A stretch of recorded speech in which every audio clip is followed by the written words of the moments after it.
Hello and welcome back to Divination with Elias.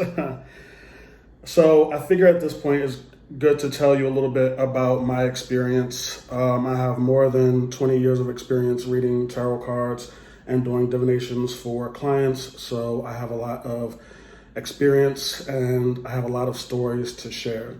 So in our last class, we left off with the Fool card and its significance in the tarot. I want to take a moment and talk about mediumship before we go on to our next part.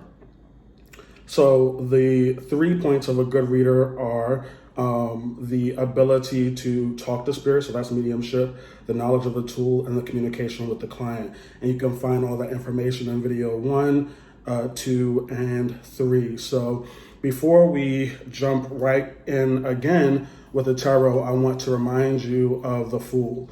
The Fool is each of us as the observer of the story that is happening in the tarot. And the process that we're going through is called the Fool's journey. He is going from this innocent, naive boy to becoming his highest and greatest self. So once again, this is the Fool card, and we discussed what the Fool card meant in the previous video. So now the Fool is fully on his journey. He is taking in all of the sights of this new world he's discovering. He's excited, but he doesn't really know how to survive at this point. He doesn't really know what to do next. He's kind of just following his intuition. He's following his heart, his passion, this desire that he can't really put words to. He's following through with that. So once again, the Fool card is outside of the tarot. If we're going to follow the storytelling aspect of the tarot, the Fool card is the observer. He's not necessarily, he's not a character. He's experiencing all these things. He's learning all of these things, but he's not necessarily a character in the tarot. He represents us. So the next stop on the Fool's journey is the Magician card. And the Magician card is numbered 1 in the tarot. So this is the first person that the tarot meets. This is the first lesson that he encounters. And this lesson is about how to use his tools. It's at this point in the Fool's journey that we begin getting into the polarity of the cards. So the first number that was really significant in the previous videos was the number 4, the 4 suits, the pentacles, the wands, the swords, and the cups, representing different aspects of human nature. The next number that I really want you to keep in mind as we continue the Fool's journey is the number 2, because a lot of the major arcane cards are polar. They represent 2 sides of the same coin. We're going to see a lot of cards that are opposite to one another as we continue down the road. So we have the Magician card, and right next to that is the High Priestess card. And we'll get into the High Priestess card right after the Magician card. The Magician card is number 1. The High Priestess card is number 2. But as you can see, it's male and female, active and inactive. He has his hands up, he's standing up, and she is sitting down. The number 2 really comes into play with the Magician card with the positions of his hands. 1 is pointing to the sky and 1 is pointing to the ground. And this is the alchemical idea of as above, so below, that everything is a mirror of everything else. And this is a part of the Fool's first lesson. So as you can see on the table, there's a magician that has the 4 tools on the table, the pentacle, the cup, the wand, and the sword. And so he's teaching the Fool how to use all of these things. This process for people who practice spirituality is called magic. We're learning the physical and spiritual attributes of our practice and how to bring those things together and use those things. For people who don't practice magic, it's much more practical than that. They're using their 4 tools, their intelligence, their emotions, their prosperity, and their motivation and energy to craft a life for themselves, to pursue their dreams and their ambitions. And the Magician card teaches that as well. As above, so below also talks about our internal landscape, what's inside of us, what's important to us, and how we relate those things to the external world. So the Fool becomes wiser through the lessons that he learns from the magician card. He learns that the tools that he has in his bag are actually useful and practical, and he will need to use them in his journey. So he's going from this boy who doesn't know anything, and we experience first a lesson, the illumination of the mind, the sharing of knowledge. This very much represents the East, or the wand aspect of things, the beginning, the initial spark, the reawakening of the self. So we are seeing the Fool first become alive and awake in his journey.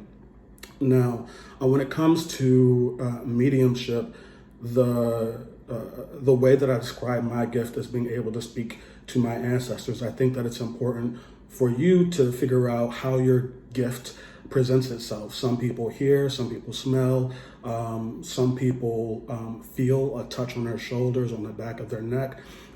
This is a skill that can be honed through meditation, prayer, silent observation. If you keep this idea of communication with the spiritual world as a priority through your day, and also keep a journal about your experiences, you may be able to pinpoint where your personal information is coming from. I highly suggest meditation. I highly suggest restricting food intake or meat intake, because food really slows down your ability to speak to spirit, because your body is engaged. It's engaged in digesting the food. It's engaged in tasting the food and taking in that nutrient. So when you divert a bit of energy from that, you're able to better communicate with spirit.